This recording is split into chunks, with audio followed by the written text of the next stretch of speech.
Thibaut Orbet en attaque, accompagné de Thomas Chariot, Valentin Lavigne. Les remplaçants Dukens Nazon, Paul Sorel Ntola et le deuxième gardien Franck Zerio. Notez qu'il n'y a que 14 joueurs sur la feuille côté Lorientais.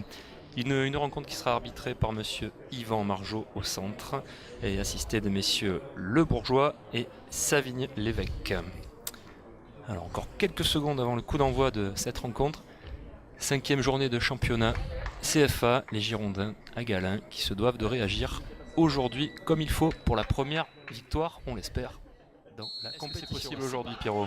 Oui, non, mais de toute façon, c'est possible, je vous dis, ils ont bien joué puisque les observateurs des clubs... Qui va tirer. Toujours pour un ballon rentrant et toujours au premier poteau. Allez. C'était intelligent de la part de Orbet d'avoir d'abord voulu talonner puis après... Attendez, Patrick, il t'a dit monter. Même s'il y a un peu de déchets encore dans le dernier geste, dans la transmission, mais c'est encourageant, je trouve. Par rapport à ce qu'on a pu voir aussi sur les matchs précédents. Allez, attention. Orbet qui est... 1 contre 1, oh là. Non, pas de faute. Il y a un contact. Il est à côté.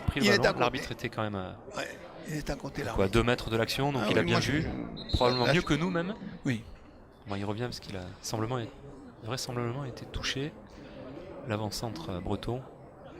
Et ça va permettre de faire une petite pause rafraîchissement. On le rappelle, il fait 33 degrés à Galin cet après-midi. Je pense qu'au soleil il fait plus. Et donc et la board qui tourne autour, qui vient, qui dézone, qui vient aider en milieu de terrain.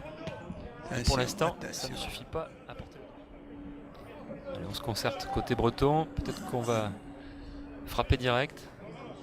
Peut-être pas, non. On cherche côté gauche, côté droit. Il n'y a pas beaucoup de mouvement quand même. Il n'y a pas beaucoup de solutions.